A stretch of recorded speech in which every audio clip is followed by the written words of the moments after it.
Gani tunajivunia kuiona Azam FC na vunja historia na kuingia hatua ya makundi?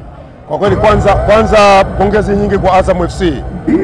Wameweza kuingia kwenye makundi kwa ushindi mnono sana. Manake leo kuna 7, kabla yake kulikuwa na 2. Kwa ujumla wamewafunga KMKM bao 9. Kwa hiyo ni ushindi mnono sana na wapongeza sana Azam FC.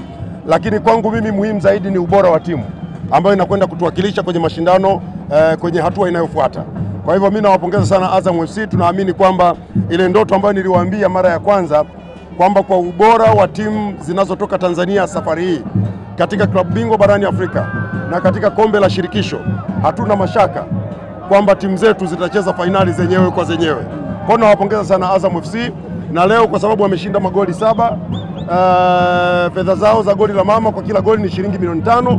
Kwa hiyo leo wameibuka na shilingi milioni 35, lakini kulikuwa na fedha zao zingine shilingi milioni 10 za kule Zanzibar. Nilikuwa kwenye jukumu jingine, nilikuwa sijawapa. Kwa hiyo leo nimewapa jumla shilingi milioni 45 za goli la mama.